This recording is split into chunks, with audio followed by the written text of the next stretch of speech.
Welcome to the arena, where sometimes the hardest part is showing up. My name is Linda McLaughlin. Thank you for being here. This episode is challenging. It touches on a subject that is difficult for us to speak about. Many of us have known someone who committed suicide. Many more have tried or contemplated it at some point in their life. This is one man's story. The world would have been robbed of his presence and his gifts had he been successful. We may not feel it or understand it now, but each day is an opportunity to start again. You can find the light. Thank you for listening. This is episode 12. I want to make sure I'm pronouncing your name correctly. Rodrigo Bressane? Yes, the way we say it in Brazil is Rodrigo Bressane. That would be the Brazilian way of saying it. But that name, which I thought it was Italian, because that's my heritage, I've learned it's actually found in France more often than not. And I have no connection with France whatsoever. So I don't know if it's originally pronounced in a different way, but Rodrigo Bressane is the way we would say it in Brazil. But I love all the ways that people say it differently, like Bressane. There is the Siri way, there is the Alexa way. So Bressane. You're going to get a lot of that in the U.S. for sure. I do. I get a lot of that. Yes. Oh my goodness. That's fantastic. So welcome, Rodrigo Bressane. That was very good. That was Rodrigo Bressane. Welcome to Brazil. You are vouched. Fantastic. We just met yesterday, and I spoke to you briefly about your story and your life, and I just wanted to welcome you to the arena. I was really taken with the story that you shared with me yesterday. I need to go back and read the rest of it. The name of your blog is What Is It Like to Attempt Suicide and Fail? That is the title of the series. So that initiated the series of this, because I used to post on Medium before, but other things, other topics. But then that series needed to happen. And this was the original post that started it all and that made it into almost like a book.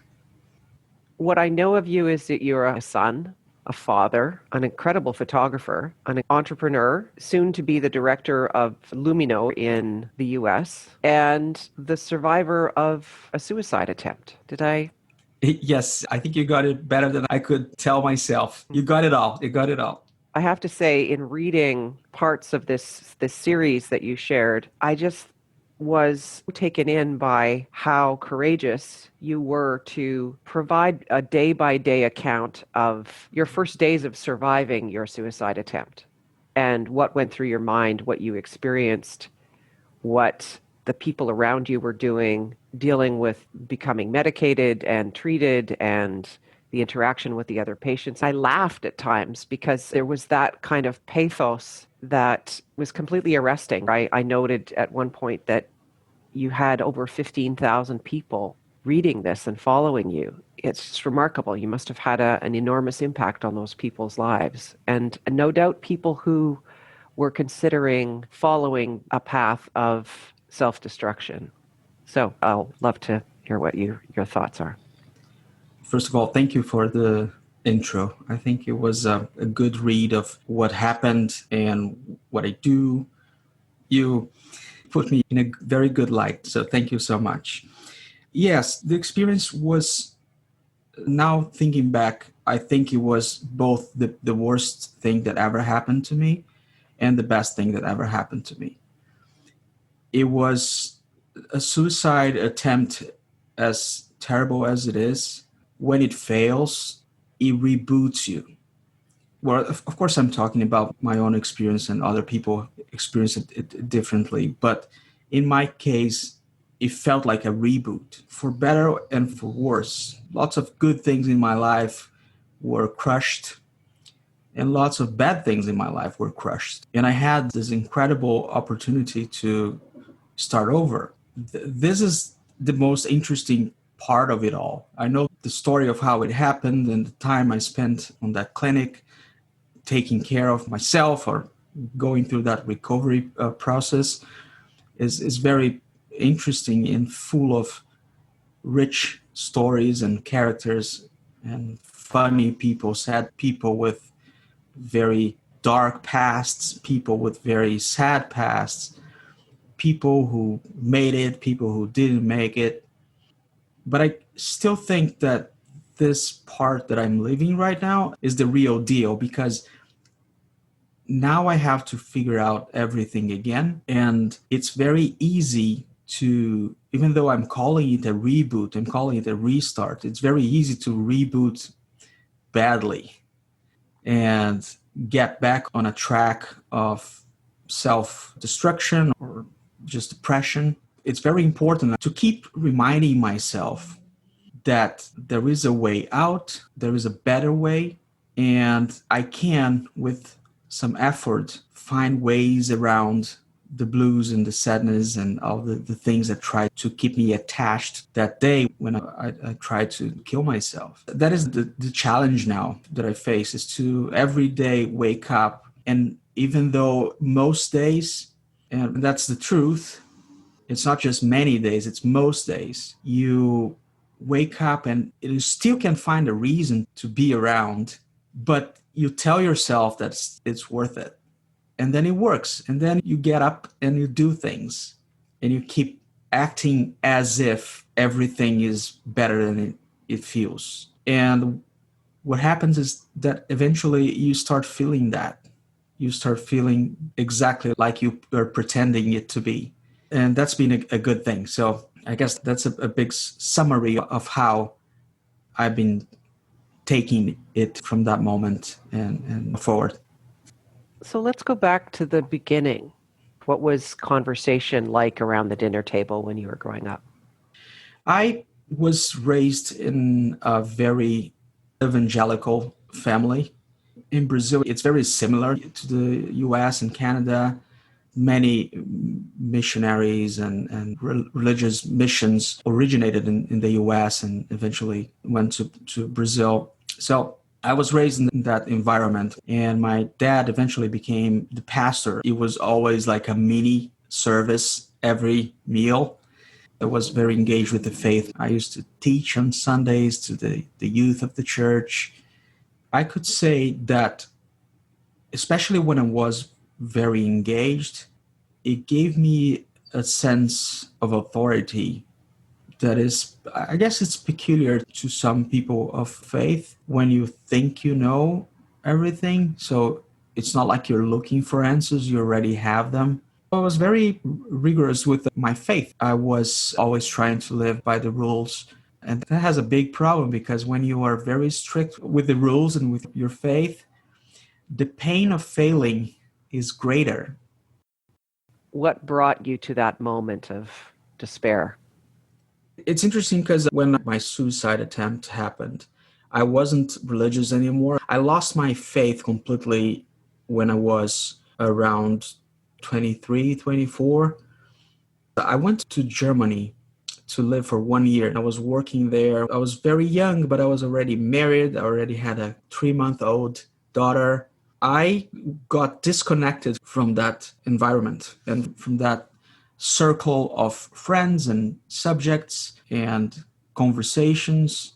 That gave me some time and opportunity to listen to other things and to see other things and to have some personal debates about things. I started questioning things inside of the church, and that for the first time read the Bible, which was something I hadn't done, and most people that are in the church, they don't actually do. And I read it, I read it cover to cover. It was very quickly, and I found lots of troubling facts that I wanted to dispute. But after a while, after disputing many things that people believed and were teaching in the church that I thought was wrong, I was left with the things that I believed and the things that I thought was right and I thought were true. And then I started questioning them as well. To make a long jump into what took me into that moment of despair, I think it was more simple than that. It was the fact that I was diagnosed with a bipolar disorder, and I was dealing with this state of being depressed and hyper ready for everything in very short blocks of time. And after being stable for a very long time, then I just because of work and relationship and all sorts of human shenanigans, I was finally into an abyss and into a long stretch of depression that at one point it just became so strong that you see no other way. And it's not like one thing that happens. For instance, when I tried to kill myself, I had already about 3 years, if not more, of accumulated readings on how to kill myself. So it was like that possibility, that door was there for a long time. It was just not open. But one day it opens and you jump. That's kind of how I see it. And you referenced that Robin Williams having committed suicide, and I think of Anthony Bourdain as somebody else who, for me, had a huge impact when I learned of his suicide. And he spoke and wrote often about the black dog that is present and follows you around and is just always there like a weight. Yes, I write about what I call the monster. And then later on, I was reading about the black dog. And I was like, oh, that's exactly what I was talking about. When I go back and read things that I wrote about this, and I do it very rarely. First of all, I don't recognize the person, and it's a different person that I am right now. In many ways, it's a better person. For one thing, it's a better writer. I don't know what's the deal there, but I can't get back to that mojo. Sometimes people think that suicide it's an evil thing to do because it shows you have no regard for your family and friends. It's easy for them to see suicide from the perspective of who's not committing suicide. So how can you do that? And people have asked me, you didn't think about your children? You didn't think about your kids? And sadly, the answer is no. Because if you did think about that, you would not do it. You would pause. You would try something else. But suicide, it's the last thing. It's the very last thing you can do. So yes, of course, you've considered everything else that your mind was able to consider. And if you're not considering obvious things that you're not thinking about, it's because your mind is not capable of doing that at that moment. And that's why I think this exercise, this daily exercise of telling yourself that things are better than you feel they are, than you think they are, it's important because it's like you have to tell your depressed self that reality is not what it seems to be for your other person. And I think that's an important lesson that stuck with me. And I guess I'm getting to that because of this feeling of suicide being something very pernicious and evil to others. When it's only the door that you see open at that moment, it's very inviting because it is one door that will absolutely remove that thing that you're feeling inside of your chest. What does it not give you? That's an interesting question. I was reading a few letters by the philosopher Seneca the other day on death. And it's interesting because and I'm by no means an expert. I might be knowledgeable on the topic of death, but I'm not very knowledgeable on the topic of Seneca. The perspective he gives you is that true happiness comes from not just preparing for your life, but preparing for your death. If you prepare for your death, you don't fear it. What does living a courageous life mean to you? I like to think that courage has levels and degrees, and perspective changes the way courage is driven. I think you can live a courageous life by doing the things you are afraid to do, by doing the things you think you're not capable of, and by doing the things you think you should not do. For some people, that might be going to war. For some people, that might be living a bad relationship. And that's why I talk about perspective, because honestly, I don't think I live a courageous life at all. But in my case, you could say that waking up every morning and doing something when many days you feel like it's not worth even being around, that could be akin to being courageous. But I try not to think as myself doing things because I'm being courageous. It's more like I need to survive. And when you need to survive, you just do things that you wouldn't do. One image that never leaves my mind is those people who were jumping from the World Trade Center. And it's obvious that they didn't want to jump. But it's also obvious that they couldn't stand the fire and the heat, and jump was the next option. So was it courageous to jump, or was it just survival?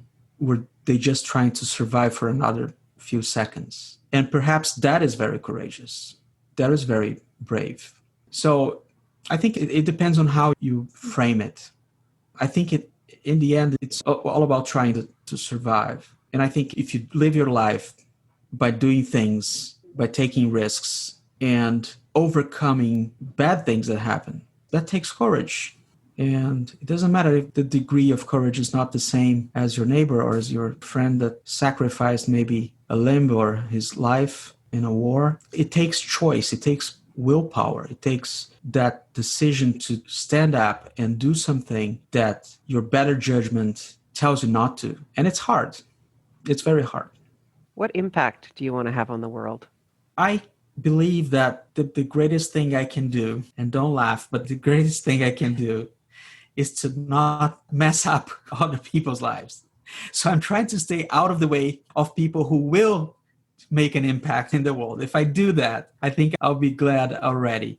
But more seriously, I think the things that I know how to do, like the things that I'm competent at, if I can find a way to use that to change one person or one thought or one minimal thing, I want to do it. And purpose is that interesting thing. I told about my break away from religion, from faith, and people sometimes confuse that, like you no longer have a purpose. And we make purpose every day. So right now, the purpose of my life is this conversation with you, Linda. It's the most important thing that I can think of. And it will change tomorrow to something else. But one thing that I certainly want to do is to use my abilities to affect people in a good way, either by sharing them so they can replicate it and they can do something else. I think photography is something amazing. Photography, you can rescue. You can not just preserve memories with photography, you can rescue memories, you can promote memories, you can promote conversation, you can change regimes with photography. It's very powerful. I will try to do as much as I can with my skills, and I'll try to share as much as I can of my skills. And I think that's the way I can impact the world somehow. That's one way that I can see myself touching in other areas and affecting other people's lives just by sharing and doing what I know how to do. When I was in the clinic, I got an email from a girl in Brazil, and she wrote that she had a photography session with me many years prior, and I didn't know, but when she went to be photographed by me, she couldn't look at herself in the mirror because she could not accept the way she looked. And she was married, and her husband, apparently, by what she told me in the letter, would measure her to see if she was gaining weight, and he would recommend a diet. Basically, what she told me is that after she had the session with me, by looking at the photographs, she realized she was beautiful. And because of that session, she was able to end that relationship, to get a divorce. She was happily remarried and living a fulfilling life. And she was sharing that with me and thanking me for that photo shoot that we did. And imagine, I was in the clinic. I was already crying for no reason. So that didn't help. I was in pieces. And at the same time, just amazed at how I didn't know the story. I didn't know anything. So it was an accidental impact I had, but it was a very important impact nonetheless. So maybe that impact is happening elsewhere and I don't know about it. And to be honest, I don't need to know about it. The only thing I want to is to keep doing it, keep doing that kind of thing. Perhaps some people here and there get a better deal in life. Accidental impacts. Do you have any final thoughts you'd like to share that you haven't already? One thing that I think it's always important is that mental health is serious business. It's very difficult for people who are lucky not to have any issues on that department, to understand what it is like to have them, because it's very difficult to explain. Because it's difficult to understand, it's difficult to comprehend, and it's difficult to accept, and it's very difficult to help. Reading is something that's very important for those around people dealing with mental health. Just read about it and you will start to identify red flags. You start to identify situations where that person might be signaling something. And of course, seek professional help. Lots of people wrote me when I was in the clinic just asking for answers for many things, and I had to decline because even though I had firsthand experience of some things, you don't want to be advising people with bad advice. So yeah, just read about it and try to get professional help. And what I would say, just try to take your love bar a bit higher because they need it. The best part of doing this podcast is having the opportunity to speak to people like you who, through listening to your story, have an impact on me. And this conversation will have an impact on me in my life, most definitely. It's been a real privilege to meet you just yesterday and to have the opportunity to have this conversation in the context of the podcast. Thank you so much for those accidental moments. I think for people who are followed by that black dog and who are struggling, especially in this time of pandemic, there's a lot of anguish out there from people who have lost loved ones, who miss loved ones, who miss that human connection. It's so important to have that message of hope and resilience in the world. And so thank you very much for sharing your thoughts on that today. Thanks for having me, Linda. It was a real pleasure. Be well, and I look forward to watching you continue to have those tiny accidental impacts. To a lot more of those. Yes, thank you so much. These accidental moments can change the trajectory of someone's life. We may never know the impact we have on others and how we're helping them. We're all needed. Seeking professional help is so important. Speaking about this pain is essential. I will share some resources for mental health in the show notes and on my website, linda-creates.com, and on my coaching website, lindamclaughlin.com. I will also share a link to the series that Rodrigo references in our conversation, as well as to some of his wonderful photography. Thank you for listening. Please subscribe, and if you feel someone else might benefit from listening to this episode, please share it. Leave a rating or review wherever you listen to your podcasts. I look forward to sharing my next guest story of being a successful trainer, entrepreneur, CrossFit and weightlifting coach. She is positive, powerful, and helped me find my fitness mojo earlier this year. Until next time, my name is Linda McLaughlin in The Arena.